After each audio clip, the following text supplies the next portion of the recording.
All right. 3, 2, 1. Hello. Hey, bud. What's going on, man? Not much. Just put my phone on silent because I respect my audience. As you can see, it's Tom. I'm KT. We're back with a new episode of Live Free and Laugh Hard. Our first episode. God, what was our last new episode of this show? So the last episode we did was Patrice, and then we said at the end of it, next week we're going to do Jimmy Norton.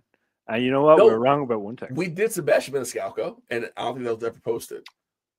You didn't post Maniscalco? For fuck's sake. Because we were very like, it was a whole hum like, oh, he's all right. Yeah, it's okay. We get it. It wasn't like a great episode. We're just like, eh. Because I remember recording that one, and I remember just being like, yeah, that's what that was threw me off. I listened to the playback, and I'm like, Thomas is not feeling this episode at all. I was fucking clinically depressed, all right? Because we did the Moody Irish guys, but I think you might have deleted that one. It was bad. It was the worst thing. But even Maniscalco himself, I'm like, our views on him is just like, he's white bread. Like, who gives a fuck? All right. He's not white bread. He's like Olive Garden. He's Olive Garden. He is just. If there's a way to describe him, he's unlimited breadsticks. Like that's. Not real Italian food. It's like, hey, that quick stuff that I got for my wife on her birthday because she wanted it. And I'm like, really? I seen you posted that on Instagram. It's like, happy birthday, babe. Here's infinite breadsticks. I was like, wow, the romance of this man. Dude, that's what she wants. That's what she had. Well, I had to add a gift card too, so that was going to push that hard to get some money off. But she agreed to it before you brought up the gift card. I might have persuaded her. Just I knew I had a gift card. Floating Olive Garden around here. Yeah, look at unlimited breadsticks. Come on. Yeah. That soup. You like that soup? Man. But that's he's like, that's what Maniscalco is. He's unlimited breadsticks. Yep. And it was 55 minutes of unlimited breadsticks, and we were just not feeling that episode at all. It's like the least energy we've ever had for episode by far. Yeah. There you go. That's my review of Maniscalco.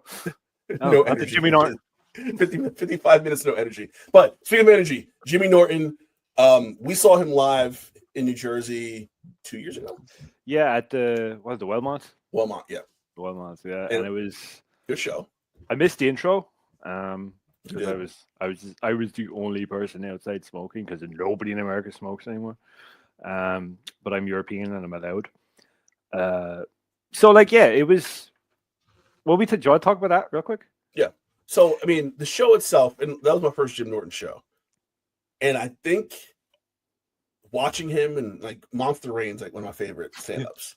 Yeah, so good. So watching that and knowing what that was, I kind of went in with an expectation of what it would be, and it was not what I expected it to be at all. No.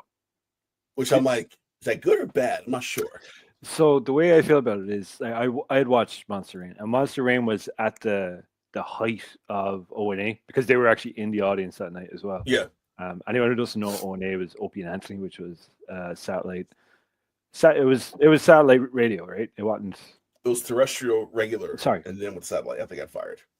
Okay, yeah, right. For the fifth time. So Norton, little Jimmy Norton, the Naked Mole Rat, is kind of known as being a bit of a coattail rider, but he's really good at it. You know what I mean? Like he is the best. He is the best fucking ass licker out there. He kind of came to prominence through O&A because he was a regular. He was on it more than fucking Opie was sometimes. Yeah. And he kind of took over a little bit after that and ended up getting. He was with Sam for a while, wasn't he? Yeah. It was just him and Sam. Yeah. So it's like, was it Jim and Sam? Was that the name of the show? Sam and Jim said one of the fucking ones were first. Yeah. So anyway, so just that was like this big stage for an older style of comedy, which is kind of like Norton might be one of the last sons of after whenever Colin Quinn dies, because he's like the godfather of it. Like which will be probably soon, realistically. He's not dead yet. He's not dead yet. That's why he said when he dies. Jesus Christ. Yeah, and then who's the bald fat one? The mean bald fat one from Boston. Oh, that doesn't narrow down. Bobby. Is it Bobby? Bobby. Am I having a stroke right now? Bobby. Ah, man, I can't remember his name. All right, that's for later in the show. Yeah. So coming from like Monster Rain, I do think is like one of the greatest pieces of stand up going. Especially if you just want like what is a very simplistic laugh. There's also kind of like the title of it when it builds to what Monster Rain is. Yes. That's amazing. Like it's so good, right? Well, once you got there, you're like, oh shit, that's awesome. I think about it daily, like at least once a week. I think about Monster Rain, but like that as kind of like, oh wow, this is what Jim can do. Versus kind of what we seen was a little bit different. Actually, no, what we seen was it was good, right? Yeah, it was good. I watched him in the Comedy Cellar Mm-hmm. just before the show because I panicked and realized shit, I was talking about Jim Norton and I felt to forgetting everything. So I watched that. And one of the things that I noticed was it was kind of, and I'm not quite sure if it's that Jimmy's kind of maybe he's a little bit workery when it comes to comedy. Like he's kind of like he works a lot at it. But it's not this, and it doesn't have to be. Like it sounds really insulting, but it's not. It's not the spellbinding comedy of something like Raw or like I don't know, like even Dice, like where it's just this phenomenon. It's very much the I don't want to be here kind of guy. It felt like the one that I watched. Is it Unconceivable or something? That is what it's called. It's free on YouTube. Go check it out. That was basically what we seen when we were at the Wellmont, and I kind of like my own kind of memory of that. It was a good night because it was me, you, and Trav were there. Like it was a fun night. I don't know if I'd watched that. Like if that was recorded and was like if I watched it, if I would have loved it. So when you weigh the two of them, like the scale, it's not like most comedians where the scale is kind of like that kind of most of the time. For that, it kind of felt like watching an indie comedian versus watching like someone who's going to be a big star someday with Monster Rain, and this kind of felt like a little bit more smaller, kind of a little bit more downtrodden. Yeah, How do you feel? I feel like, and this is my own fault for going in with expectations like, oh my god, it's Jimmy Norton, not realizing like there's going to be a change to this. Yeah. Right. And I think that was my issue. My issue was like, I was expecting Monster Rain Jim Norton. I'm like, that's not where he is anymore. Like, comedians change as they get older. Like what we saw back in 2006, 2005, 2006 with Monster Rain. Yeah. 19 years later, or a little less than that, would be different. So I think that was my mistake of going into it looking like, oh, it's going to be like Monster Rain, not realizing he's like 15 years older, seen more shit, been through some more shit. And now I was talking about like people cutting him off on the highway. I'm like, oh yeah, I feel the same. Fuck that guy. That's so it's like, so it's one of those things where like it feels more like an old man, talking about doing comedy, not like young dude saying what the fuck he wants to say. He's still saying what he wants to say. That's I think you summed it up. Yeah, I think you definitely summed it up because this old man like talk about getting cut off on the highway, talking about he made a couple of jabs at Jersey. Really went wrong. And he's from Jersey, born in Bayonne. Yeah, born in Bayonne. Hated admitting it, but he was. Look, I've went off on Bayonne multiple times. It smells like pee. If you're from Bayonne, I'm sorry, it smells like pee. I think it was kind of like old dude kind of comedy, and then his wife's massive cock, which was I'm a big fan of both. Like I do like both of those things. I just kind of felt like it was with Monster Rain. It was like, oh, like what's he gonna say next? I feel like kind of the trajectory. This is going to sound like a weird comparison, right? But the trajectory of his career, he's almost like the anti Seinfeld. He's like the exact opposite of Seinfeld because Seinfeld would go to the Comedy Cellar and do the whole like, "What about airplane peanuts?" Well, Jim will go there and he's like, "What about my Woodstock?" Like it's the exact polar opposite of what Seinfeld would like because Seinfeld is well done, he's well presented, they're from the same areas, but Seinfeld is an industry, and then Jimmy's there as well. He's almost like if you flip that card and it's the exact opposite. Like he's this bottom feeder, Like, he doesn't look good. He's not sharply dressed. He looks like a naked mole rat. He described himself in the last one as like like if there was a bald kid with leukemia holding a bag with a fish in it. Like, that's how he shaped. It's just like, yeah, that sums it up. That's exactly what that is. I don't think. Sorry for cutting you off. I don't think those.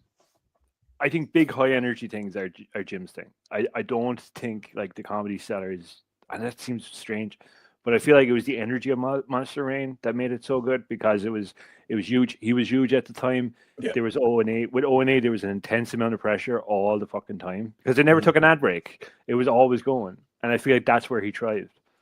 Also, feel like at that point, O&A was huge. Like at their height. And I remember, like, I interned at the radio station in New York, where they did the terrestrial show, and then walked over to the satellite show. The walkover was amazing. And I was there for the terrestrial part, which is like the real, like, disaffected part of the day, and it was still like, did he just say that shit? Like, it's going to be the PG time. Like, what the hell? So that was their height of their powers. That both of them back, and Opie and Anthony still kind of liked each other at that point. So it was still like a good show, and easy to listen to. So I feel like he had that audience already kind of built in. Yeah, and like also because you mentioned before we started recording, and I actually kind of forgot about it. He started with Dice, amazingly. But real quick sidebar, go ahead. Did you hear the story about Dice doing clean comedy? A joke he told. Okay, I guess not. Basically, is this recent? Yeah. So Jay Moore, the comedian, he fucking hate that guy. Go on. He has a podcast, like every comedian. He has a podcast with Will Sasso, and Will Sasso's like, tell the story about when Dice tried to do clean comedy, and Jay Moore's like, he was at the Comedy Store. It was he's like, it was me and Dane Cook watching him, and he did this whole bit about. So they stole the jokes. Taking his kids to the park, and the kids wanted to bring their bikes. And they were like, you don't bring bikes to a park. You got swings and you got slides. You don't bring bikes. Well, they wanted to bring the bikes. So here I'm the Dice man putting bikes in the car, got grease on me. We get to the park. They're on the slides. They're on the swings. What about the bikes? And J Moore was like, not one laugh. And he's like, I think we saw a man die. And literally, he said, what about the bikes? And looked down front row and went, you big titted animal.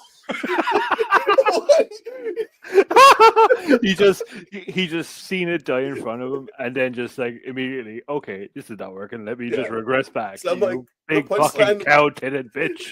The punchline was, what about the bikes? I'm like, Jesus Christ. Jay Moore's like, I'm pretty sure we saw a man die that night. Yeah. But like the funny part that he's not telling you is he probably incorporated that into his set for the next 2 weeks. Yeah, pretty much. And snapped little laughs and was like, I'm gonna go back to being the Dice man. So you said off mic, off air, that Norton was one of Dice's flunkies. Yeah, so there was a couple at the beginning of like Dice Mania into like the Dice regression into Dice schizophrenia. That is the best way. Regression is the best part for his career. Best way to put that. So during the Dice schizophrenia era of like the late 90s after Fort Fairline and all that. Not the late 90s. Great fucking movie. No, a really good fucking movie. I love that fucking movie. I'm sorry. You know, Dice, not a bad actor. Like overall, not a bad actor. You know, really good. A Star is Born made the show. He was blink, you'd miss him, but in that one bit he was in, he was really good. So in that time of like the early 90s, he kind of had like a lot of guys like kind of tagging along, like, you know, the Bobby Lee story when he called him Ching. And he's like, Ching, come with me. And he's like, wait, you can't say that. That's racist. He's like, no, Ching, like money, like cha-ching, like your money. Come on, follow me. You know, he had like a lot of these like guys that would just like, you know, Jim being one of them. And I think he probably just picked up. So I'm going to say this, and I hope the comment section doesn't eat me alive, right? But, you know, like sometimes bigger comedians, right, will get talent like that. And they'll have them follow, like, turn around with them or whatever, do the openers. And then after they're gone, they might, maybe incorporate one or two of their jokes in there. Yeah, of course. Maybe that's a pre-established thing. Normally, it's not, but or those comics write for the big comic, like, 100%. Hey, I got this joke. Yeah, $15 a joke, or whatever the fuck it used to be back in the day. But did you just say $15 a joke, dude? That was back in like the 70s, 80s. They were like, is that what Paul Mooney was doing? $15 a joke? No, it was like Byron Allen, Leno. They were all like writing jokes for like bigger, and not like bigger comedy store guys. And they were all like live together, just write jokes, and they all got like $10 a joke or some shit. Okay, which they all spent on cocaine. Yeah. Oh, 100%. Well, that's what you said. That's in the 70s, 80s. That was pretty much all they had. So I think that could have been a role too, where they were kind of helping Dice. Possibly. I'm making mad claims here, saying that he's stealing jokes, but like you really are. Jesus Christ! I'm not like I'm just here for shock value. I have no talent whatsoever. So like in that era, like when he was like following him around, I think what probably had happened was either. Because I had seen like some of his like audition tapes, because back then he used to record a VHS, which for all the kids listening that don't know what that is, a VHS tape was something. It was this square rectangular thing that had film in it, and you'd have to shove it into a slot, and then sometimes it would spit itself back out at you. You'd have to like put your finger in and wind it, like you would with like a cassette. Mm-hmm. But you would do that, and then you would tape yourself. You would get someone to follow you to whatever shithole you were performing in. They'd record it, and then you'd send it. And what you'd have to do is you have to make copies of this tape and send it around whatever city you wanted to get, in on. And that's why you'd done it. And they had found one of his audition tapes on O&A, and they played it, and it was bad. It was painful, like it was. I can't even say it's like I went up on a stage and or you, like it's someone who's like, do we know anyone between the two of us who's just unconventionally just not funny? I had a comment, but I'm gonna leave this myself. Yeah, that person. If that person went on a stage and they had 10 minutes. I already know exactly what we're talking about. I can read your mind. Imagine the first 3 seconds would be intense because it would be that person's intensity, and then it would be 9 minutes and 55 seconds of death. What about the bikes? Yeah, it was worse than What About the Bikes. It was bad. So like, Dice obviously seen this, and he'd probably improved by then, I'd imagine, because I think he started like 88, 89, something like that. So it wasn't that far away. Like it's only a couple of years have been in there. So I can't imagine it was much better. But what I think had happened was like Jim had seen other people that got the exposure. And Jim is so like you'd never look at Jim even on the subway. You seen him there, I wouldn't like he doesn't exactly stand out. So I can imagine like he's seen the other comedians do it, like whatever. And then when he went out hard. And I think that's what caught trajectory for Jim. And really kind of made a big, and what an opener for Dice when you think about like the same vein of, like I said, like an inverted Seinfeld. Like it's like, yeah, what a guy to open for, at the time superstar, a regressive superstar at the time. he was Vince Nealon at that point, you know what I mean? But he was like still, and I think that's where he got his legs, and I think that's. There's a couple other points I want to make later when we get on to the Jim journey. But, like, I think that's where he kind of, like, got his legs and started running with it. Well, let's start that journey right now. From there, a couple years later, he goes on to O&A, which I think to this day, I compared it to when Howard Stern got Fred. You know Fred Norris, right? Howard Stern. Is that the one that he constantly made fun of? Yeah, he made he made all sound effects and like the voices and like not Jackie Joke, not Joke Man, not that guy. Oh, I can't remember. So Fred Norris, I think they met. I want to say they met in DC. Stern and Fred. Oh, when Stern threw that big party for himself. You remember that? Yeah, or I don't think it was either DC or the station before that. I think those two and then Robin together just made sense, right? That kind of it just worked. Yeah. Opie and Anthony had something really good. They brought Jim in. I think Jim made it much better. I think that was the beginning of that weirdness. That's the lightning in the bottle moment. That's the golden age right there. Because, and why I want to say that is because when we were kids, right? Mm-hmm. If you were like comedian, you like it was fucking rough, right? And like the thing that like Bill Burr, like Burr is like the rising star from like that whole thing of the ones left alive. Bobby, what the fuck is Bobby's surname? Jesus Christ, I can't. Oh, Robert Kelly. Bobby Kelly, yes. There right? you go. Should be there. So Bobby Kelly, Burr, Patrice, Jim Norton, Colin Quinn was kind of like the older of the whole lot. Yeah. Weirdly enough, every now and again, Kevin Hart too, when he was still mean. Well, was Greg Giraldo wasn't in that? He wasn't. He was above them because he had risen to stardom prior to that being prior to being what was the after hour show with Quinn? I used to love it. Tough guys. Tough Crowd. What a fucking show. Talk about just like you completely. You could not do that shit now. That bothers me because that was like, holy shit, it's so good. Because what happened was Colin Quinn had a show.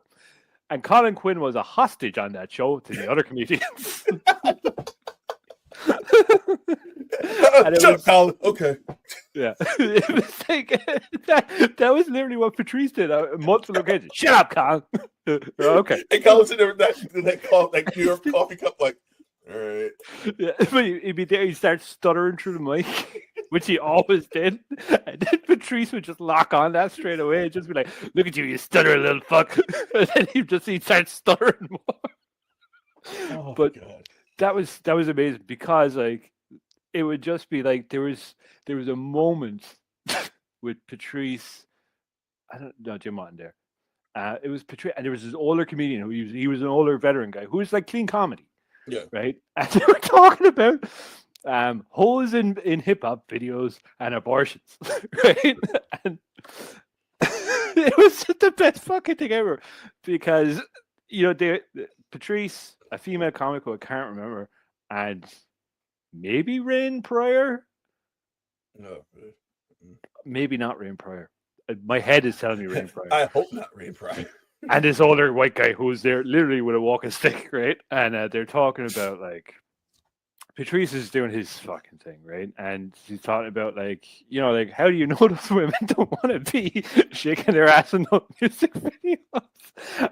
And so she goes off on one, and then he's like, Patrice is like, yeah, because all music videos are just like, oh yeah, subjugate those women.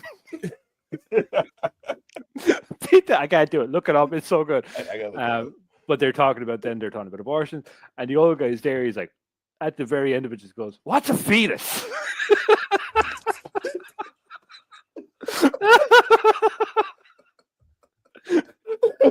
What's a fetus? That's a fetus. It was amazing. But Jim was on there too on a couple of occasions. So was Ralphie May, a really young and insecure Ralphie May. Mm-hmm. And it's like all this talent was on it. Like some of the best comedians, like you've probably seen in the last 10 years live and die, were all kind of there. I think like from Tough Crowd over to O&A, when Norton was there kind of like first, and then Patrice was basically just took over the fucking thing. Yeah. He just sat on Opie. So then you had this, which was kind of like the new gathering point for all these comedians.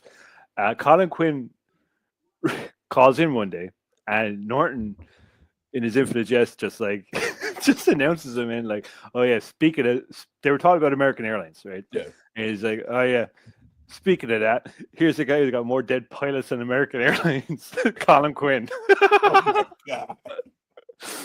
So anyway, all these guys like gather here for people who aren't in the know.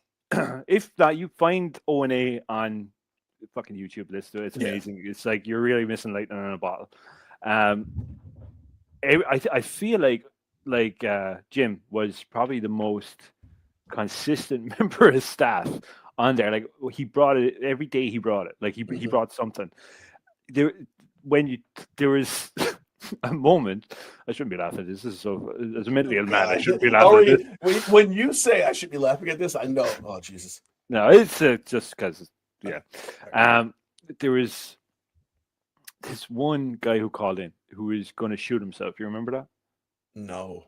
There was a guy who was going to kill himself on air, right? Jesus Christ. It was scary. Opie was just checking emails through the whole thing, like through this call. Kind of, Anthony tried a little bit, and he was like, I don't know whether Anthony was trying to stall him or just genuinely didn't give a fuck. But he was kind of like, what kind of gun is it? That kind of thing. Is that helping? Right? Norton, and this is the thing I really like about Jim Norton, is Norton actually took it fucking seriously. Like 110%, like talked the guy off the fucking ledge, essentially, right? But the next day in the papers, they said superstar DJ Opie, whatever the fuck, like talks guy off ledge. Like Opie got the whole thing. He wasn't even there. Wow. Yeah, but they made fun of him over that. Meanwhile, Opie's like, that's literally what he was doing. fucking bullshit. But there was levels of depravity and insanity that they went to that they got a lot of shit for, right? But I really honestly feel like a lot of people don't see the compassion behind a lot of it. Like do you remember Tippy Tom? Yes. Right. So Tippy Tom said some stuff about, was it Barry who's that? Copacabana? Who's that guy? Barry Manilow. Barry Manilow. He said some stuff about Barry Manilow that turned out to be true. So that when you kind of listen back on it, you're like, oh wait, like this guy's been telling the truth. They had a bunch of like just New York degenerates on the show, right? So these kind of get crap for it all the time, right? But like these are people who you didn't fucking like. You would cross the road to avoid. Mm-hmm. They would like. I wouldn't look at them on the subway. I didn't look at anyone on the subway. I walked onto that thing. I was king of the fucking subway. Okay, everyone get out of my way. I'm sitting over here. I'm European. I'm sitting here, minding my business, doing what I do, doing what I do. Nobody ever gave me trouble either. So these are people like just kind of like dregs of society that nobody listened to. They brought him on. There was one guy called I think his name was like Grey Wolf. That was his artist name. Amazing singer. Like all this like talent and these stories that you don't fucking hear. But at least on O&A, yeah, they're being made fun of, right? But the other thing is they did like a lot of like GoFundMe's before there was GoFundMe's because one of them was going to lose an apartment or some shit like that, and it gave people an actual honest voice. It's like, yeah, you're up there with fucking Jim. You're getting made fun of. But they're also having a fucking genuinely honest conversation with you rather than ANBC or what's in a news station you don't like. Just name one. Coming down and going like, oh, this is Jill and she lives on the streets. How is it, Jill? Oh, that's sad. And then fucking off and not actually giving a shit. You know what I mean? Like it was at least with like if you're making fun of it, at least you're being fucking honest about it for once in your miserable life. That aside. So they got like some hot water over that, and they got hot water over a lot of things like the mousetrap, which I still think the mousetraps was really funny. For people not in the know, someone was on the floor blindfolded. There was $500 at the other side of the room and 100 mousetraps, and they had to crawl across to get to the $100. Which was in Jackass the movie, so you know it's been done. Was before. That all right? So there you go. Wasn't that bad? That was one of the things in the first Jackass. There you go. Wasn't that fucking bad? Well, I feel like by the time he got on there, I think were they? Oh, they were off restaurant. They were already at XM. Yeah, they were doing the walkover at this point. Yeah, so I feel like even by that point, O&A, based on like me growing up in this area and hearing O&A, like whipping out Wednesdays and shit, it was very, very tame by that point. So him coming in to add a little bit extra because everyone's like, yeah, the show's kind of because you get kind of when you get a couple arrested in St. Patrick's Cathedral in the city for fucking in a church, yeah, classic. You kind of hit your pinnacle. Or the box. It was after that he came on, was it? After the it was Patrick's after church, incident? Yeah, that's after church. Do you remember? I'm just getting O&A memories now. Do you remember the box of kitties? Yes, I do. That was gold right there. But here's my question to you though, right? Because obviously the shit with Opie and Anthony hit the fan down the line, obviously, like way past the point we're talking about. Did you think that Jimmy kind of played a role in kind of keeping that shit together a lot longer than it should have? Because I feel like maybe we didn't see it back in like 2000. No, you kind of if you would listen to it consistently, you could hear it here on TV. That's how they got it here. You couldn't hear it on radio here. You had to watch it on TV. We didn't invent the internet on a couple of years ago. Oh, the XM channel, right? It was something like that. Yeah, they had like an XM channel on Dish Network, Direct TV, or whatever the fuck. And yeah, it was just the audio. There was no video. Just the audio. It was that. It came up on my TV as something. It was this static screen. Like, but it was the Virus, I think, was the channel. Yes. Yeah, correct. So that would come up, and it wouldn't play the whole show. That was the really annoying part. Mm-hmm. So I got to listen to it. Maybe it was just the other without the walkover. Actually, now that I think of it, but I got to listen to it years later on YouTube, so I was rather happy. And it was kind of like it hit me at like just the perfect time. It was when I did the real binge of it. Was I initially got back into it directly after the roast of Charlie Sheen, which was just around when Patrice died shortly after. Mm-hmm. But when I really got into it was during COVID, because I had nothing to do. I worked the whole way through COVID. It was like I didn't get any time off. Fuck everybody else who did. Asshole. So like your brain was just so fucking fucking like I went in and out to work, and it was just driving me nuts.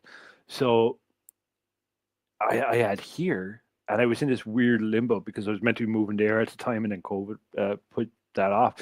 The only thing that like kind of kept me sane was O&A, and I used to just like go to sleep, like listen to it, and just been like, but like not actually sleeping, like just absolutely howling, laughing. That serious painkiller issue with painkillers that just went on for way too long.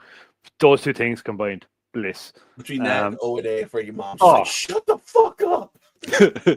Oh yeah, because I'd be on my 8th blister pack, and I'd be like walking into shit. But yeah, like it is like a lightning in a bottle type thing, because people kind of compare it to like Rogan now, but it's not. Yeah. That's not it. Like you had Kevin Smith call in once, and that was one of the things that impressed me. He could maneuver his way around, like especially Anthony wouldn't take any prisoners, but depending on who was on, Patrice definitely fucking didn't. But he managed to get around, and it didn't really. I thought, oh my god, Kevin Smith's calling in, he's going to get bullied to high heaven, like, and that didn't happen. Like he swiftly like moved around all that stuff. It was really, really interesting. So yeah, I think Jim held it together a lot more than we think. Even when Patrice got sick and like passed, he kind of did the legwork a lot of the time and kind of like announcing that, but also being like super respectful of it, not announcing it on the air when it happened. Yeah. Kind of liaising as well with like there was a couple of occasions where he turned up and Anthony didn't. And the show was always shit when it was just him and Opie, or vice versa. If Opie was gone and Anthony was there, and it was just Jim and Anthony and baby Patrice, it was like, you're in for a hell of a show. They didn't take one call the whole show. It was amazing. I remember those shows. Yeah. No, it'd be great. Like everyone would be having such a good time, and then Opie's like, "Yeah, let's go to the phone." It's like, "Oh no, please don't go to the fucking phone." Wait, I can hear Patrice. Yeah, cut in the background. You fucking nothing. So that whole dichotomy, I think as well, like I think that's where Jim shined as well, because I think Jim is like he's not the bully in the schoolyard. He's like the bully's bitch in the schoolyard, is what Jim is. So he works well under the pressure. There's been a couple of times where that lady called in. She was writing a book about something. They're taking her super seriously at the start. And then Jim like Googled a picture of her, and she had really tiny teeth and big gums. And he's asking questions. He's slowly starting to describe this lady to the lady, and you could just hear her kind of like, yeah, and then hang up. It was so cruel sometimes, but so fucking funny. But the thing about that was Jim was never afraid to be on the receiving end. He got it a lot. And that's one thing that you kind of notice about the comedians in that area, especially the East Coast guys, and Bill Burr has like said about it, like they would just tear into each other a lot. Like Bobby Kelly, Kendi, I was about to say, but Bobby Kelly, Jim, Patrice, like they're used to being taken the flack for a lot of things. Jim Florentine was another Jersey comedian who he's cool with, who I think he did a podcast with a couple weeks ago too. Really? Was like in Jersey. Oh, yeah. He did what fuck that metal show on VH1, Jim Florentine. That's the only reason I remember him, because he did a show with Eddie Trunk of all about metal. That's the reason I remember Jim Florentine. I'm gonna watch that. You gotta send me on that. It wasn't a great show. Eddie, do you know who Eddie Trunk is? No. Okay, Eddie Trunk is this like huge like hard rock historian. He knows everything about, you know, if you have a question about Ronnie James Dio, he probably knows the fucking answer. All right, he's that connected. So he had a show on VH1, and he had Jim Florentine and I can't remember the other guy. The other guy was a comedian too. But Florentine, I remember him because I think I saw him at a stand-up years ago. I'm like, oh, that's cool. It's funny. And he came out with this really cool like Black Sabbath shirt. I'm like, that's a nice shirt. And then it kind of stuck with me. So Florentine's in that group too, like Kelly. Yeah, Jim, Kelly. And he was on. He did O&A as well a couple of times. Yeah, so he would call it. Yeah, yeah. I think I recall, because the Florentine part just like struck a chord. Tall white guy. I didn't watch it. It was radio. Oh, god damn it! Look at you. So basically, there was a whole O&A thing. One of the things that kind of Jim highlighted, which I really liked, kind of versus some of the other comedians, but Bobby Kelly a little bit as well. They talk about shit that you just like your deepest, darkest secrets that you just don't ever want to fucking tell anyone. You know, what they would openly talk about and like bash each other for, like Monster Rain, for instance. Mm-hmm. Or Bobby had a version of that as well, which was way more vile than Monster Rain. Holding a rock over the head. I don't know if you. I don't want to. It'd probably be the one thing I'm not going to repeat it here. Oh, you know, God, I don't say that often. So they talked openly about that, and like Jim now, like nowadays this shit is safe, right? But back then, not so much. It was very transgressive living, like, and I had said it at the start of the show as well. Like Jim's really beautiful wife has a massive cock. That was such taboo to be on radio, openly talking about that, not really giving a shit either. And like he had talked about, like fucking. A vast variety of things. It's not like he fetishized this one aspect. But he was one of the more open comedians, which created this weird thing. So the people that are fans of his comedy, and there's people who are fans of his opinions, and then there's people who like kind of know him personally. Like, so if they're fans of his comedy, they probably don't like his personal life. But if they know his personal life, they're probably not fans of his comedy. So it creates we talked about that at the show, because you know we're there, and obviously we're looking around and checking out the audience online. I'm like, it was almost as bad as a hockey game. Yeah, not a lot of brown faces at this place. Well, except for me when I wore blackface, but like, we said, hey, take that off when we walk in there. Walk around Montclair like that, but not in the show. Not in the show. Was pointing at the hockey game. Was there any black people at the hockey game when we went? No, you were the only one. I saw one more. No, those two of us. There wasn't. There was a bunch of angry white people because they didn't stand up for the national anthem. Yeah, you piece of shit. Like, we're the wrong outlet for this shit. You take this shit to an NBA game. Don't take this shit to an NHL game. Don't do that here. I wasn't even protesting. I just didn't know we had to stand for it. I seen all you stand. I'm like, I'm not getting up now. And I'm sitting there like, get the fuck up. Get the fuck off. It was more fun to watch everybody else just slowly walk away from me than it was. I'm like, they take this shit super seriously. You couldn't light a fire under Irish people to stand up for that shit. Oh, yeah, and we were just looking at somebody. The one black guy is like, I don't know. Where is it going with this anyway? Oh yeah, back to Jimmy. Poor Jimmy. This is why we'll never be successful at this. Well, no, because you said his fans. You have a segment of his fans who probably like, we love Jimmy, but we don't like the big dick. Huge. It's huge. So I feel like there is kind of like there's a weird thing, but he's always existed in the middle. Even if you've heard him like kind of debate people quite eloquently, to be honest, on O&A when there was a caller. Jesse Ventura. I forgot about that. Jimmy versus Jesse Ventura. Okay, cool. That was so good. I wonder if he get his autograph, because I know that Jim has like the autograph collection. Yeah, he definitely gets his autograph that day.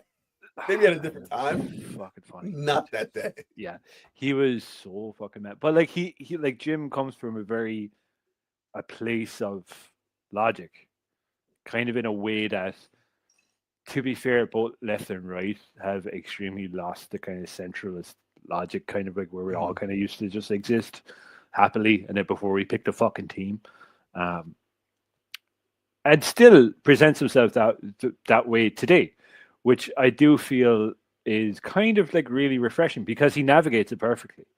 Like where some comedians will kind of like stumble, or they'll kind of say something they don't really personally mean, or don't say it at all. I think that's the problem we're seeing now. I think people are afraid to say it. He was saying it back then. Yeah. Back when people really weren't saying it, he was saying it. Yeah. Still being that guy saying, I'm neither here nor there, but this is what I think about this. This side sucks. This side sucks. Here's why this side sucks. This is why this side's right, but they suck too. It's just back and forth, which you could have a hard conversation and not be on one side of the argument, and just say the shit, not think about saying it. Just say it, and like, who gives a fuck? I said it. I did that, but that's it. Like, I don't know what. I think Jim has a really good therapist secretly, because he just handles shame very well. Like anything that would be perceived as shameful, I just like whatever. Like just as like there's no big deal, and kind of like I think it's his nonchalance that kind of makes it more nonchalant for like anyone perceiving it. It's as it's told can come off like differently if it's like I don't know, like maybe how Dave Chappelle says it. You know what I mean? Like it doesn't. That was a bad fucking. I should have used a different example.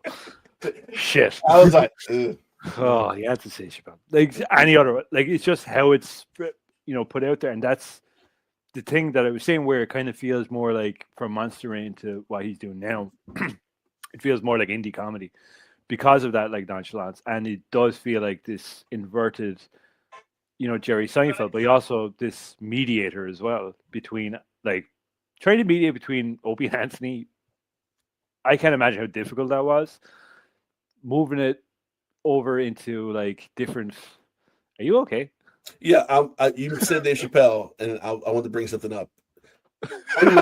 Unrelated to the topic, but you said Dave Chappelle, and something popped up on my Twitter X last night, and I wanted to get your opinion. Sorry, go ahead. Okay, go ahead. I'll give you your opinion on your Twitter X thing. All right, so there are 12 comedians on this picture. Okay. The question said, if you can have a comedy show, which any 4 would you pick? Has to be 4?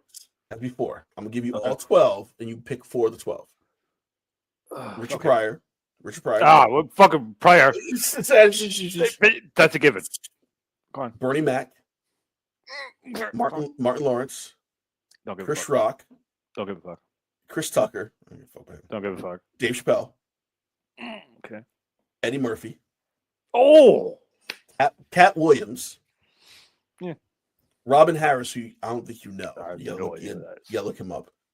Cedric the Entertainer. No. You hate Cedric, though. Yeah. Not as much as Cat Williams. Mike Epps from the Friday movies. And Kevin Hart. I picked my 4. I want to hear your 4. Pryor, Bernie Mac, Eddie Murphy. Did I pick Chappelle. I actually picked Pryor, Bernie Mac, Chappelle, Robin Harris, who you don't know. Over Murphy? Yes. Are you out of your fucking mind? Yes. Because Robin, I grew up on Robin Harris. He was in House Party with Kid and Play. He did a lot of different stand-up in like the late 80s. So fucking what? It's Eddie Murphy. Robin Harris. That's like saying I don't want to see Michael Jackson. Robin Harris would be the opener because you need that that kick-ass opener. Right? Robin Harris is that guy who can get it going. I picked Robin Harris. Any of the 4 that I picked there. You could do a sold-out show on one of them. No. I was literally in my head going, okay, I got 3 hours. And I'm literally planning out each one's set, how long they get. I'm like, I give Robin Harris 20 minutes of that 3 hours. He'll kill everybody else on that stage the whole night. But you didn't mention anything about 3 hours. You just said pick 4. Well, I just said pick 4, but then I started going I'm starting like I'm planning the fucking concert tour. Like, I'm like, all right, That's so my he's gonna get an hour. But sorry, completely off topic, but popped in my head when Dave Chappelle. Oh shit, you like this? All right, No, I did appreciate that. Yeah. So all right, back to the topic at hand, Jim Norton. He was mediating, and then you looked away, and then I got insecure about talking on my own, and you weren't listening to me, and I just started trailing. Why aren't you listening to me? No, I have sweat patches now. Like I'm not even. This is my marriage all over again. Sorry. You said that, not me. So O&A ends gracefully. Kind of. Ungraceful. No, that was very ungraceful. Like the thing about Jim is he's such a fucking like I love him, but he's such a fucking coattail rider that he hung on after the whole thing. Just with Opie. Fucking Opie went, and he was still there with Sam. Like there was like. It's like this guy's just never leaving. Like, but like no. So Sam Roberts was a former intern producer of O&A. He Sam stayed on. So nice, but I want to punch him. Yeah, his wrestling takes are his pro wrestling takes are shit. So him and Jim started doing an extra Sirius XM show. That ended. When did that end? Because I actually forgot they were still doing it for a while. Jim and Sam? October 16. January 2025. This January. This January. So after 20 years, he left because it was a contract dispute. Jim left. Jim left. Sam is still doing wrestling shit there, I think. Sam is a worse coattail rider than Jim is, so Sam will be there until his grave. No, he'll be there until Sirius XM shuts their doors, which apparently is never, because Howard Stern's not going anywhere now, so they're going to be there forever and ever. Like Stern is going to be like the Futurama, like head in a jar, just still on that mic. Hey now. Yeah. Hey Robin. So he did a couple podcasts. He did a UFC podcast, which I'm like, I forgot he's a UFC guy too. Yeah. Jim? With I didn't realize Matt Sarah. Yeah. And then he has his own show, his own podcast now. With Nikki. With his lovely wife, Nikki. With her massive schlong. Which I want to talk to you about because the schlong? The schlong, yeah, it's pretty impressive. It's girty. I'm curious, like people online have a tendency to think that he leans on that too much. Leans on, look at Nikki, big dick. A little bit. I feel this love. There's a love between them, which is like, genuine. He really loves her a lot. He has. Tell. Yeah, and he has cheated on her. It's amazing. That doesn't sound like he's faithful to her, and I mean, she could probably beat the shit out of him. Oh, she's a big girl. Yeah, but I'd pay to see that. Do you kind of agree with that? Does he lean on that too much, or is it a little bit? I do. I feel like it's a bigger, like even with the one with the time we went to see him, it was like less of a part of the show, but it was still a big part of the show. Even with the one I just watched, it was a big part of the show, which it was like I get it, like bring it up. My wife, like he even said, like about going through airport security, like I'm the only man who'll ever say this, like that there's getting searched and the airport security person is holding my wife's balls. Like I'm the only person to ever say that. Like that's funny. Like I get it, right? Yeah, but it was also funny in the Belmont 2 years ago too. You know what I mean? Mm-hmm. And like I don't know if that's like why age is Jim now? He must be kind of up there. He is 57. All right, so all right. No, he's got some gas left in the tank, but like I don't know if he does. Maybe he's done all the things that he's done. Like the man, like so to kind of understand like the levels that Jim actually kind of got to on a very controlled kind of a way. He got spanked by Robert De Niro. Robert De Niro barehanded spanked his bare bottom. Mm-hmm. Lemmy brought him out. Lemmy was his man. Do you remember the little comedy show that he had? Mm-hmm. He brought Patrice out that one time and he absolutely nailed it. Like he's reached like really, really big heights. Ozzy did a thing with him. Like he's like good friends with the family. We're sharing. So yeah, I think we kind of underestimate how much of an ass licker Jim actually is. Because he's gotten places. He's met these celebrities. He's like I don't know how that conversation went with De Niro. Like so I'm going to do a bit. for my new comedy special, and I need you to bare hand spank me on the ass with it. And it's De Niro somehow agreed to this. Yeah, you can do that. You can do that. You can do that. Like it's No, like that's I think part of it is too. He is a good dude, and I feel like when people meet him, they talk to him. yeah. That spreads like, oh, you know, I just met Jim Norton, this comedian, cool fucking guy, and then that spreads. So I feel like that also helps too. So not so much the bootlicking part, but I do feel like he is a really cool guy. No, it comes true as well though, because you can see where he cares and where kind of certain things are, and it comes from that era of comedy. I don't know if you watched the Kill Tony episode with Bill Burr. I don't watch Kill Tony very much. I don't really watch it either, but I've seen a clip. I like to pretend though. So there was this clip where kind of like the guy came out, like it's so fucking like I get it, it's funny.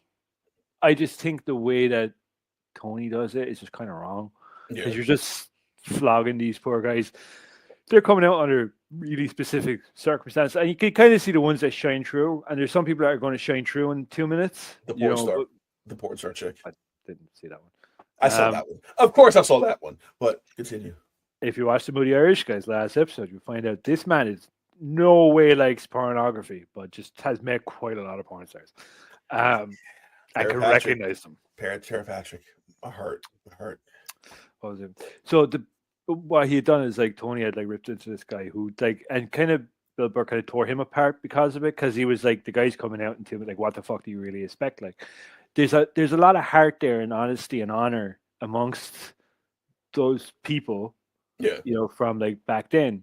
Colin Quinn, Jim has that. He has that certain level of heart and care where when, for instance, like as much as they call him a bootlicker, when Patrice had passed, we came to the studio to tell them on the day, and he had known. Oh, sorry, no, somebody took the call that he had passed, and he had known, and just kind of bottled it, and kind of he could have, if he wanted to, broke the news there and then, and probably got himself a nice clap on the back. Like well done, like you could have, but he didn't. You know what I mean? Like there's a lot of things that Jim has done, and overall, just to talk about the transgressor, like it's always kind of like spoke very fluently about like LGBTQ rights and stuff like that. Like, and I'm going to turn into that kind of a thing, but like he has been that guy that understands and can kind of look a little bit forward. And I think that's the thing that I like about him. It makes me feel normal.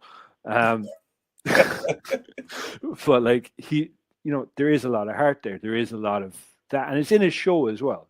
And even when he's talking about his missus, I could tell that he really loves her, like he said do you remember about, it's like, she's not really a woman. It's like, well, she stands in front of the TV in 5 seconds in the last 5 minutes of playtime.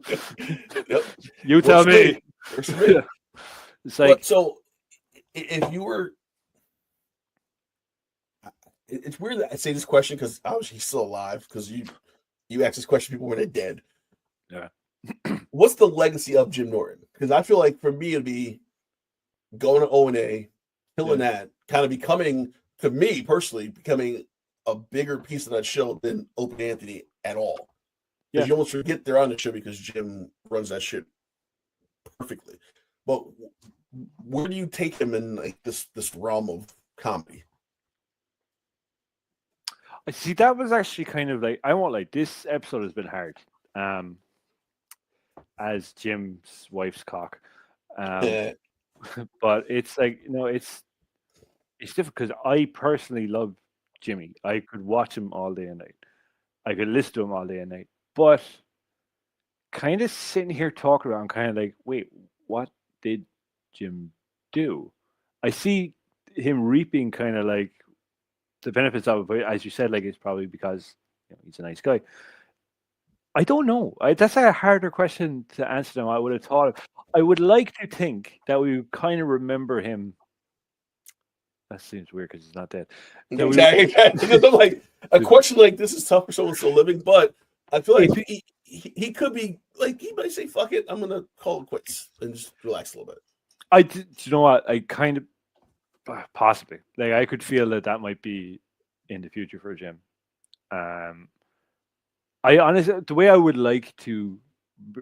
remember Jim, right? Let's not say like, but the way I would kind of like everyone to remember him is almost like a comedy version of Jack Kerouac or On the Road, because at that time in comedy, you didn't have people necessarily talking about the things that Jim talked about, and if they did, they talked about it in third person about like other people.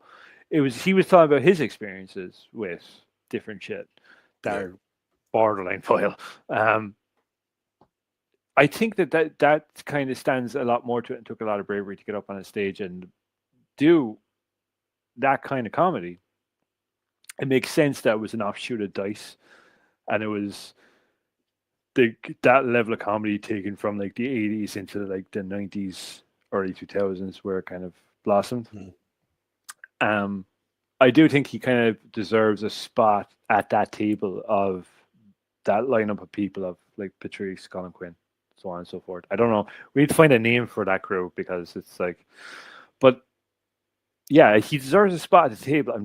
I'm not quite. I know for me, he's kind of like the one person that went out did comedy about transgressive living at the time, and now it's. I guess maybe that's kind of why it's not as big anymore because like it's kind of normal. It's common. Yeah. It's more common now. That type of living, everyone's like, yeah, I did that every time. You know, it's like back then. It's like, oh shit, Yeah, that was it. he got his dick sucked by a tranny. Oh. Now it's like, oh, You can't do that anymore. You can't even say what you just said. Yeah, can't do that ever again. At least you know what. For once, it's you and not me. Listen, I'm here to take some arrows occasionally, but that's what it was like before because you weren't used to that. Like you're used to hearing comedians talk about how drunk they got, how high they got. Yeah, Richard Pryor lit himself on fire, shit like that. But to hear the other shit, like, oh yeah, I did this last night, and it's kind of degenerate. Like, that's a piece of shit. That's it. Like honest, like Yeah. that's something I could genuinely say about Jim is like I believe everything he said. You know, I don't think there's any part of Jim's stand-up routine that's not true. Like, you know what I mean? I think it's like he did all this shit. A lot of comedians aren't like that, and it's like I can kind of tell, you know, like when it's not fucking true. It's still funny, it's still funny, but like with Jim, it's like no, this is shit Jim did. One of the other things that he did when I was talking about all the celebrities that he had, and I forgot to slide this one in. Thank you. It was like wait. It's a sound effect for that. Brilliant, love it. I didn't know you had a sound effects board there. That just changed the game. He met Ron Jeremy as well mid spit roast, and I know Ron Jeremy's like not the most. You know, he's in jail. Well, go ahead. He's in jail now, but when this story was relayed to me, you know, yes, he was still like an okay dude. He's an okay guy. I met about like I don't know Exotica or the AVNs or some shit like that. Which I regret us never because Exotica is in New Jersey. Hey, I regret us never doing it when we were here. There's still time. I can come over. I'm like, we that would have been an awesome podcast episode. Oh, let's do that. Actually, I need to talk to you about something off here concerning that. Yeah, so he had met like this hedgehog. He's like the hedgehog was just, but like had Beckham. He spit roasted somebody with Ron Jeremy. There's another claim to fame. Not everyone can say that. A lot of people can. Actually, yeah, more people can say that than I'd probably like. It's not just Jim Norton, but I don't think that's an uncommon thing. Like, hey man, let's meet you. Sweet. Eiffel Tower in there. Who else? That was not a cool sign that I just made, but you know what I mean. Here's where we get in trouble right now at the tail end of this episode. Always. I want to do like two things. One, I want to apologize for this episode. I'm not bringing my A game. I'm getting used to this again. It's been 2 years. Yes. I also want to apologize for the last episode I did, the Woody Irish guy, where I made some comments about people that I didn't realize I was one. Just my overall insensitivity. And yeah, I'm going to write all this down when I have to say it again next month. The views and opinions expressed by Tom does not reflect those of the Podcast Network or its affiliates. Yeah, I don't know. Like it's a weird one to kind of be on because I was really excited at the time to talk about Jim, and now it's not that I'm not excited. It's just I don't really know where to go. I kind of want to touch on him again maybe, Yeah. at some point. I also feel like too, you and I both have to do a little bit of catching up. So I feel like we're O&A people. He has other podcasts he's doing now. I see clips, but I haven't heard an entire podcast with him, Nikki, any guests he has on. I've only seen clips. I've just sat and listened to, multiple hours of his shows. I've only seen like clips of him talking about stuff. Yeah, I do. I watched his stand up. Like I did do a couple today. When just to kind of catch up, and it just left me feeling kind of flat. Where I think that's why the podcast might be necessary too, because I feel like we might get a little more stuff coming from that podcast with his buddies. Yeah, but realistically, it probably it should be his stand up. Like that should be what we're talking about, But like I don't know. It's a weird. I think he's probably better suited to that because he has this. I should have brought this up earlier in the episode. I'm bad at this shit. Like, it's like he has notes here, people. There's no notes here, people. He has the character Chip Chipperson. You know Chip? Yes. Yeah. So basically, Chip is like a sounding board for all of the really stupid jokes he wants to say. So he just transfers into this character so he can still say them. And it was like Uncle Lou or Uncle Paul. That was it. Uncle Paul was like the pedophile. We'll probably get a flag for saying that, but like it was that character, and there's other jokes he kind of didn't want to. Like he knew he probably this is going to be too much this right now, or they're going to rip me apart from either of these. So I'll be Chip Chipperson and do it, or I'll be Uncle Paul and do it. And I kind of missed that, and I think that's kind of where his strengths are, is like on radio and like going off live, because watching his stand up, it's like I know you experience these things, but you're relaying them to me. It doesn't feel like they're happening in real time as you're telling this story. So yeah, I think it's in conversations where Jim's strength is. So maybe we just need to come back. Maybe I'm just really bad at podcasting. I don't know. He was also Lucky Louie with Louis C.K. back in the day. Oh, you're right. He was. I just popped in my head. I'm like, oh shit, Lucky, because it was on for like 2 seasons, and I thought a show like that at HBO would work, and apparently it didn't work at all. And HBO didn't like the show at all. So there was Lucky Louie, and then there was Louie. Yeah, 2 different shows. Two different. Okay. Yeah, okay. So Lucky Louie was like kind of like a sitcom-y type feel. Yeah. And Jim played like his buddy, who like I don't know if he worked with them or if it's his buddy. I feel like they always met in a park, and Jim was wearing like a robe or like some type of long type thing, and was drinking or like doing something. I'm like, that was a good show, but I feel like he wasn't strongly featured on it. It was Louis C.K. and Pamela Adon, who has a show on FX now. Yeah. Those are 2 main characters, like a married couple. So the stories really about them. He was like supporting. Yeah, I don't think like if it was a show, you can't. I think that's his thing though. He's kind of like he's like the Incredible Hulk for the MCU. It's like his own thing just doesn't work, but as a side character, he's great. Yeah. I don't think he would. But like Louis, after his whole catastrophe that happened, came back so strong with a new kind of like set list of someone, a new set list of like jokes and stuff that touch on what he did. It's so funny. Is it?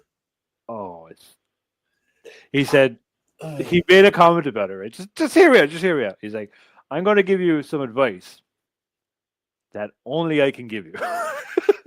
If you're going to jerk off with someone, make sure you say, "Are you sure?" I was like, that's it. That's amazing. That's all he needed to do. That's all he needed to do. I started watching him on some podcast, and I felt like I can't watch this. Something's off about. I can't watch this. Like my moral compass just started kicking. I'm like, I don't have a moral compass. Where does this come from? Why though? Huh? You still listen to Beat It. That's different. That's all accusations. That's all accusations. Right, but if the accusation is true, then he penetrated those kids, right? Louis jerked off in front of someone who agreed to it, and then afterwards said, like, I was actually kind of uncomfortable. Did they agree to it? So the thing was that she had, like, confirmed, but he did not reconfirm. Do you know what I mean? Like that was the whole. So he needed 2 forms of security to do To this. factor of authentication when you jerk off in front of them. But the thing that like kind of like I get it. It's wrong. It's wrong. Have you ever been on a subway though? Or on a bus? I don't know. That's a good comparison. No, right. It's like, wrong, but have you seen the guys do it on the New York City subway? Do you know what I mean? Like, yeah, it's wrong. But the level that it was brought to, I feel like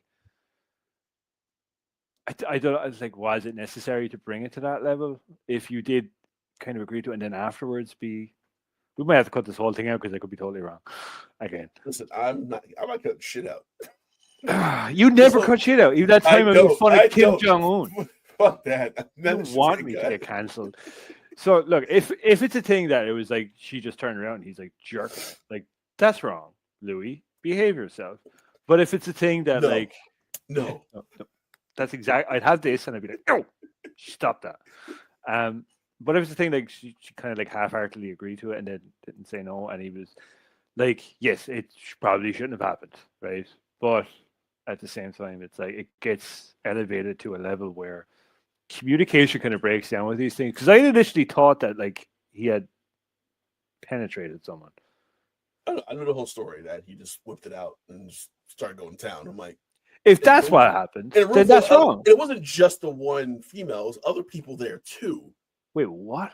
I think it was like two or three other people in the room in addition. 2 or 3, and it's happened before with other people. It was like isolated. Multiple times, Louis, you freak. This wasn't isolated, but I'm also able.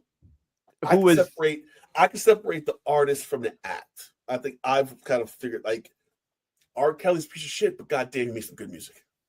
Yeah, he peed on some kids. That's fucked up. But goddamn, Something in the Name of Love. Something in the Name of Love is good stuff. I Believe I Can Fly. That's what 8th grade fucking graduation song. Like fuck. Really? It was. Did that come out when you graduated? Yeah. Oh, 97. 97. You graduated in 97? From in 8th grade, yeah. Shit, I seen it on Space Jam, and I was like, just basically really old jizz at that point. Yeah, Space Jam was 90. You're old as fuck, bro. 95, 96, give or take. Shit, I didn't realize you're that old. Fuck. I'm very old. That's crazy. Like I remember seeing it in Space Jam. Like that's where that memory comes from, and the McDonald's at.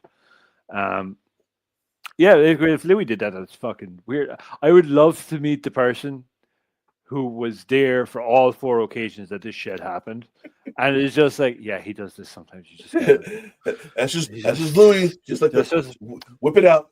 How he gets the comedy juices flowing. It's just how he gets the comedy juices flowing. Like O&A, man.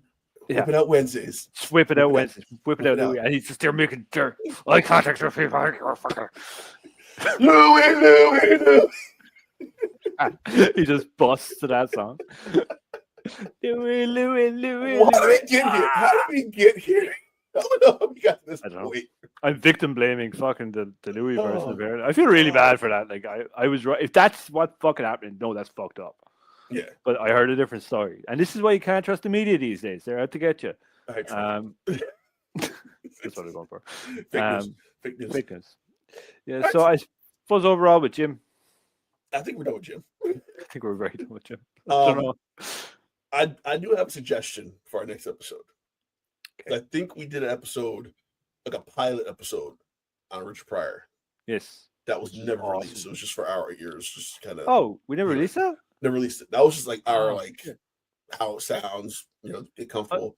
Are you sure we didn't release it? That's not on Spotify? We did not release it, no. Our first ever episode was Bill Cosby. Did we release that one? Yes, we did. I've said worse shit in Bill Cosby episode and I haven't this one. Yeah. Bill Cosby, I'll tell you which ones we did, just so there's a record. But I know I think the Rich Pryor one we did just has like a trial run between us.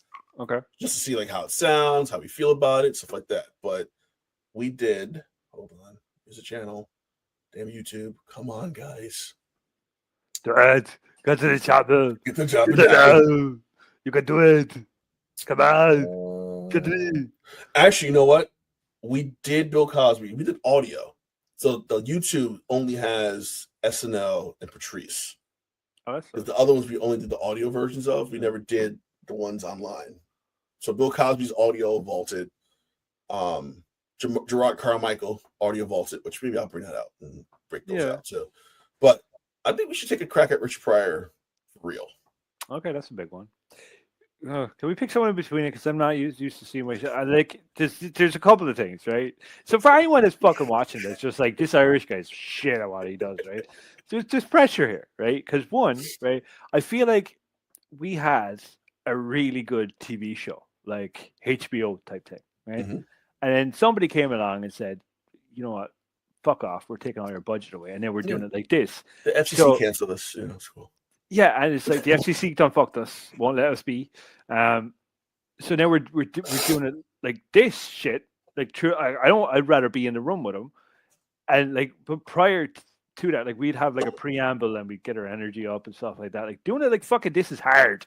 Yeah. I am in a room here in very rural Ireland. Like there is fucking animals outside my window.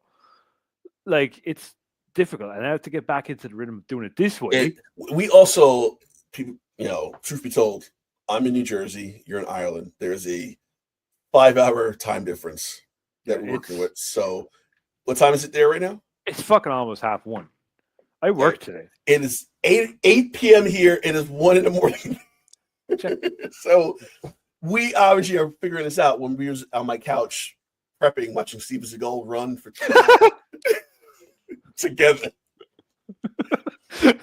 and then do a show together live. Yeah, I was just fucking amazed. We could do. Seagal has made me laugh more than any comedian on this fucking list. Entirely honest. Actually, you know what? Wait, brainstorm. Okay, our next episode.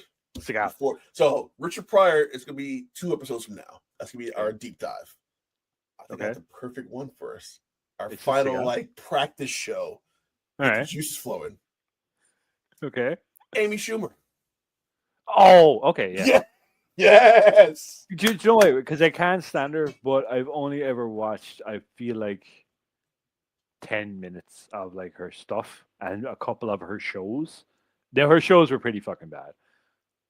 We're talking about like stand up. We're not talking about like fucking shows, right? No, we're talking stand up. We could delve into like movies and shit like that, but the stand up is the focus. The comedy part is the focus of it. Now, obviously, the movies come in play because it's comedy and there are stand up elements to her movies that she might have mentioned in previous stand up about her being a train wreck and all that shit, i.e., the movie Trainwreck. See, I wouldn't have known that. But I think that'll be a good. I think that'll get your juices flowing. I think it will. I think it's going to be something funny. You're going to have to give me like a breakdown before it of like exactly the shit that she's been accused of. What to watch? Watch all of this shit. Oh, fuck. That's all this crap. This is why I'm doing it because I want to get you either to pissed be off, pissed off, or pleasantly surprised at how good she is. Do you know what? I'm going to give it the benefit that I'm going to go in open-minded. If you send me too much shit to watch, I promise I will watch it. I don't know how much attention I'm going to pay. You might hear the Pornhub music playing every like 15 to half an hour. You know what I mean? But yeah, okay. Like we'll do Schumer. We'll see. It feels wrong though putting Schumer in the Pryor. Well, okay, it's like watching a wrestling show. Before the main event, you usually have like a shitty match that everyone's going to go to the bathroom for.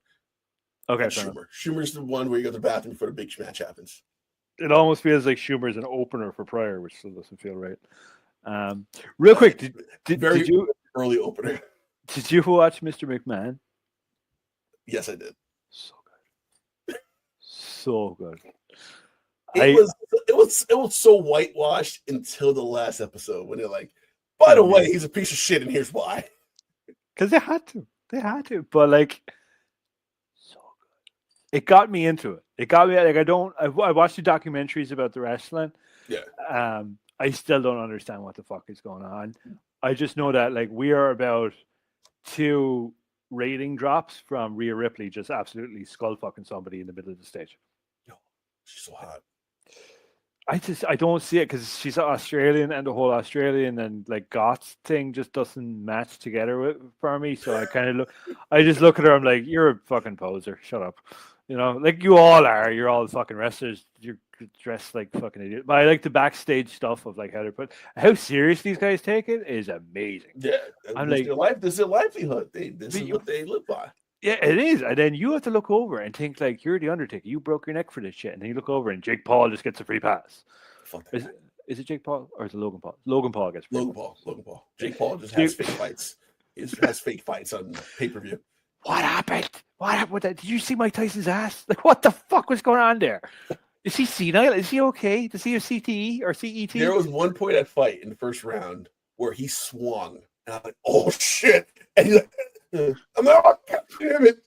Just finished him. You would have killed that man. Mike had a flashback to like Trevor Burbick, 1988. He's like, I'm going to kill this guy. And yeah. The fucking flashback to Holly, fucking. Robin Givens. No, it was a Holyfield. What's that? Holyfield. Oh, the Holyfield. Yeah. It's my ex-wife because he beat the shit out of her too. So why am I laughing at that? It's horrible. Sorry. It's the way you said it. It's your fault. It really is. Yeah. Oh man. This is what happens when I get with you. This is what happens. It is. The worst you comes out. A terrible person. All right, so yeah. Our next episode will be Amy Schumer on Live Free and Laugh Hard. Moody Irish Guy. We're gonna figure out what our next time is gonna be. Are we doing them? Are we doing them live? We'll talk. It's up to you. We can do it live. Fuck it, we'll do it live. Fuck it. Okay, we'll do it live. Then whatever I say, like just wait for the angry mob to appear. Well, considering I don't cut anything, we want to just fucking do it live anyway. Yeah. Yeah, to be honest, yeah. Like you would worry more about me saying than you would about some fucking incendiary shit. You said like 18 times, dude. I said it 4 times at the beginning of this episode and then immediately stopped. I know. If I was editing this episode legitly, I would be having a shit till next week. But fuck it, we're doing it live. Live tape. Well, I should get a better setup back here. I'll send you a ring light that I have right now. I have a lamp stare. Your lamp's stare. I am fucking blind right now. I can't see you. Next show, he has shades on. Like, I can't see shit right now. If I could wear sunglasses through this, I would have without looking ridiculous. Because this thing is fucking blinding me. Oh my god. So while Tom gets better lighting components, we will see you in the next episode of Live Free and Laugh Hard. Bye, Tom. Can't wait.